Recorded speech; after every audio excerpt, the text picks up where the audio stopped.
चीन ने टेका हिमालय की बर्फीली पहाड़ियों पे घुटने।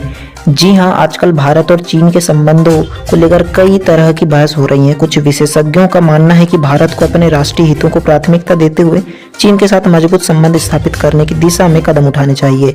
इसके पीछे तर्क यह है कि अगर भारत पूरी तरह से पश्चिम देशों, विशेषकर अमेरिका के नजरिए पर निर्भर रहेगा, तो यह भारत की स्वतंत्र विदेशी नीति के लिए नुकसानदायक हो सकता है।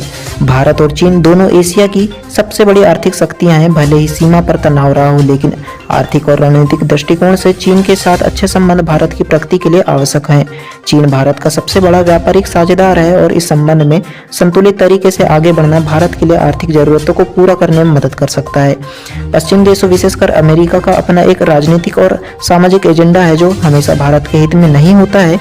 विशेषज्ञों का मानना यह भी है कि भारत को अपनी स्वतंत्र विदेशी नीति बनानी चाहिए और केवल पश्चिमी देशों के नजरिए से चीन को नहीं देखना चाहिए। अगर हम हर बार अमेरिका या यूरोप को कहने पर चीन के खिलाफ कदम उठाते हैं तो इससे हमारी दीर्घकालिक रणनीति क्षमता कमजोर हो सकती है। भारत को एक संतुलित नीति अपनानी चाहिए, जहां हम पश्चिमी देशों के साथ अपने संबंधों को बनाए रखने के लिए चीन के साथ भी अपने हितों को ध्यान में रखते हुए संबंध सुधारेंगे। यह रणनीति भारत को वैश्विक राजनीति की अधिकतम स्वस्थ और मजबूत बनाएगी।